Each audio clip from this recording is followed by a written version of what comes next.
Well, I think they're liars. I think they've deceived everybody. I was one of the foolish people. I think 90% of the Irish people fell for all the lies.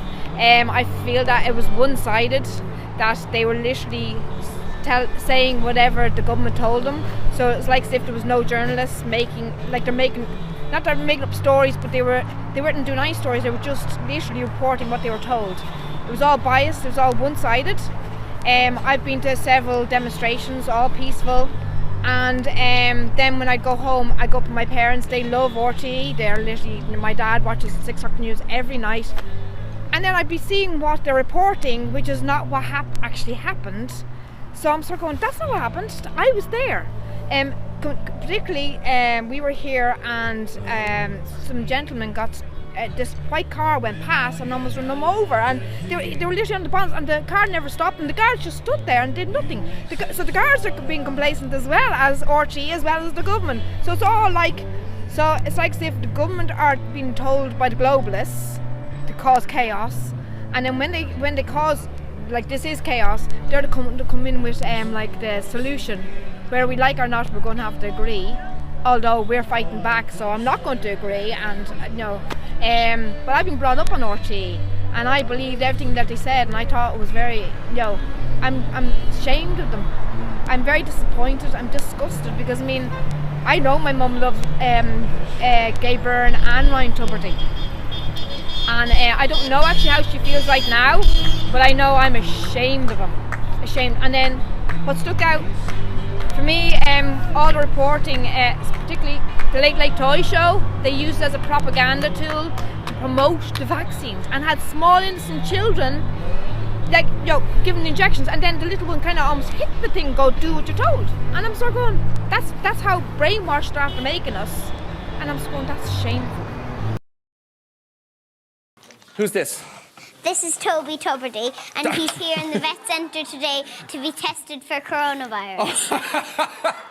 Okay, so Tony Tubridy is being tested. Was he reporting any symptoms? No. No, he's just a hypochondriac. Okay, so what are you going to do with Tony Tubridy for the test? Okay. Now we need to get him a Pfizer vaccine. Gosh, you don't waste time, do you, Saoirse? You're ahead of the game. So does he like... He's not participating, so we're going to have to knock him out. Okay. Poor Tony's having a rough day at the clinic. Okay, so you've knocked him out. Now we need to just check if he's still with us. Okay, that's a good... Yep, he's still with us. He's still with us. Okay, this is great. This is the story of survival, isn't it? So what happens now next? He gets the Pfizer vaccine. Bang. Okay.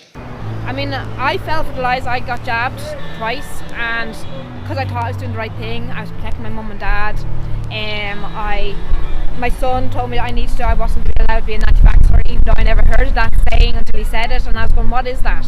I didn't know. All I knew was that we had to get the vaccine to protect everybody. That's what I was told, and now I'm being told, oh no, it doesn't stop transmission, and they lied, and they haven't done all. We're the test subjects. I didn't even know. When I went in for my vaccination, I was never given any information on side effects, or that it wasn't tested, or it was a medical trial. They didn't give me any proper information, and from it I got a cancer tumour removed off my face. So that's what I got. Now I actually feel lucky, because that's all I got. There's so many other people, they've lost their children. You can see, I put them on the clotheslines, and I organised them from the youngest to the oldest. And as I did it, I said a little prayer, because they're real people, they're children. I have my son. If anything happened to my son, I would be heartbroken.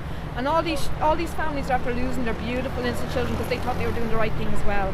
And it's just, I can't find the words to describe how horrible it is and how hurt I am. And it was very emotional, like I said. And I think when people see real children and they actually realise that these have all died, that this is not made up, and they're only a small, minute number, and all these people dropping dead, nobody's questioning it. I don't understand. People are numb. And I actually feel that the vaccination has something to do with that, because I feel myself, I'm numb to a lot of stuff, and I feel from getting the vaccination that it has something to do with that. Well, that's just my theory. And it's just, that's how I feel.